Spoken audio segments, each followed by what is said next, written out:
The untold story of Ted Kennedy's three children, cross-dissolved from flickering newsreel footage of Ted Kennedy's triumphant Senate campaign to a single silent close-up, a baby's tiny fist curling into a mittened adult's hand. Beneath the Camelot sparkle lay burdens unseen, family legacies, whispered expectations, heartbreaks born in public, healed in private. This is the story, not of the legendary patriarch, but of the shadows he left behind. Three children who carried the Kennedy name through pain, purpose, and quiet power. Ted Kennedy, 1932 to 2009, legacy, power, and the weight of history. He was the youngest of nine, the one who was supposed to carry the torch, not light it. Born in 1932 into the Kennedy empire, Edward's Ted Kennedy grew up in the echo of ambition. His childhood was shaped not by innocence but by roles. Son of Joseph Kennedy Sr., brother to John and Robert, student of duty, apprentice to grief. He entered the Senate in 1962, but he did not enter alone. Behind him trailed the ghosts of two assassinated brothers, a legacy half lit by triumph and half swallowed by violence. Then came Chappaquiddick, 1969, the night that split his name in two, promise and scandal. Mary Jo Kopechne's death wasn't just a political tragedy, it was a spiritual fracture. Ted staggered through remorse,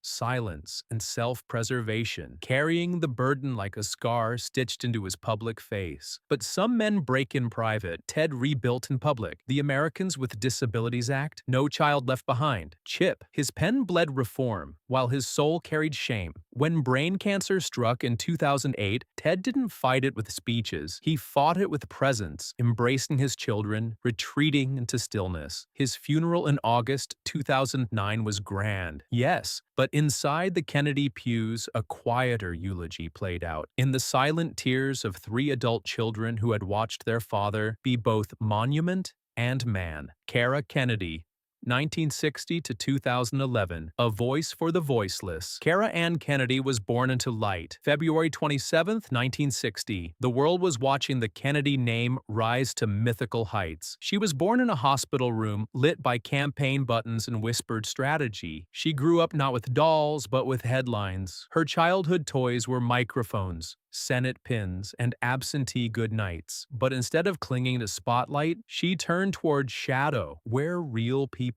live. National Cathedral School taught her decorum. Trinity and Tufts gave her words. But life gave her something deeper, empathy. She saw through the glass of privilege and walked toward people on the other side. In media, she found her calling, not fame, but service. Her documentary on Chris Burke wasn't about ratings, it was about dignity. She sat with discomfort. She gave disabled voices a stage where they'd never stood. When her father ran again in 1988, she didn't sit in the back. She built his media machine, shaped the message, fought the cynicism with authenticity. She knew the Kennedy myth could only survive if it became human. But behind the activism was ache. Her marriage dissolved in 2001, 11 years gone. Two children, Grace and Max, raised with fierce love by a mother learning how to start over at 40. Then came cancer, lung, inoperable. It was a word that rearranged her existence. Still, she found a surgeon, fought the odds, endured the pain. Her remission in 2003 was more than medical. It was a quiet miracle. In August 2009, as her father lay dying, Cara stood before the nation to accept his Medal of Freedom. Her smile trembled, but her eyes didn't. 2 weeks later, at his funeral, she read a psalm through grief thick as fog. Her voice never cracked, but the pain was there, just beneath it. Her last gift came in words. April 2011, Boston Globe magazine, a column about her father's love and the quiet strength she had inherited. It read like closure. September 16, 2011. After a workout, she collapsed. Her heart stopped. No warning, just silence. She was 51. Cara wasn't the loudest Kennedy, but she may have been the bravest. Edward M. Kennedy Jr., born 1961. Unsung advocate, September the 26th, 1961. Born into a presidency, cradled in hope. Edward Kennedy Jr. should have had the fairy tale, But fairy tales don't include bone cancer. At 12 years old, he was told, "Your leg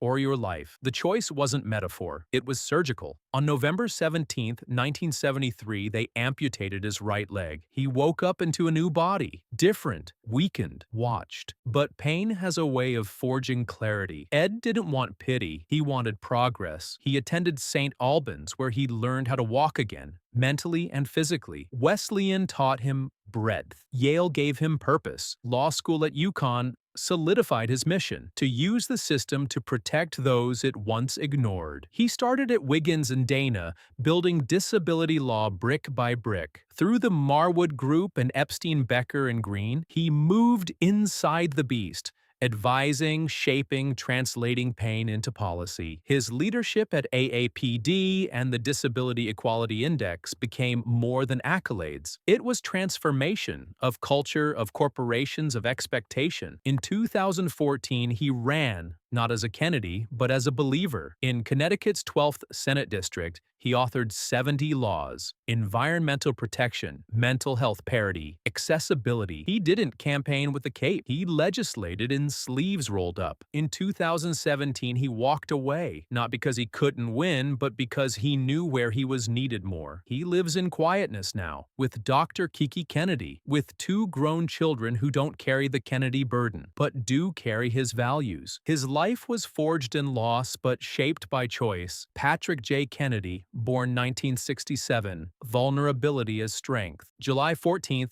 1967. Patrick was born with the fire of his father and the sorrow of his family. The baby of the dynasty, with eyes too curious and a heart too fragile. He was a kid of contradictions, energy and sadness, charisma and anxiety. Behind his prep school smile at Phillips Academy, waves of mental illness lapped at his mind. At 21, he leapt into politics, Rhode Island's youngest legislator. At 27, a congressman. On paper, a prodigy. Off paper, an addict. A man drowning in chemicals, trying to silence the war inside. In 2006, he crashed his car near the Capitol. Headlines exploded, but instead of hiding, he opened up. Rehab recovery, relapse, another rehab. He made his private pain a public blueprint. After leaving Congress in 2011, he became a different kind of leader. The Kennedy Forum. One mind, bipartisan alliances with Newt Gingrich and Van Jones to combat opioid addiction. Smart approaches to marijuana, challenging a country sprinting toward legalization without fully understanding the cost. In 2015, he dropped the mask, a common struggle. His memoir named every demon: depression, bipolar disorder, substance abuse, shame. It also named his father silence. The Kennedy family was rattled, but millions of strangers felt less alone. He lives now in New Jersey with Amy, a teacher who once ran for Congress herself, with 4 kids who know their father not as a politician, but as a human trying every day to stay well. Patrick's gift wasn't perfection, it was permission for all of us to break and still be worthy of healing. They were born into a name, but they lived into something else entirely. Through illness, through loss, through silence, they carried their father's story forward and made it their own. If this story moved you, subscribe and share it. There are more children of history hiding in plain sight. Tell us who to uncover next, because sometimes the quietest stories carry the loudest truths.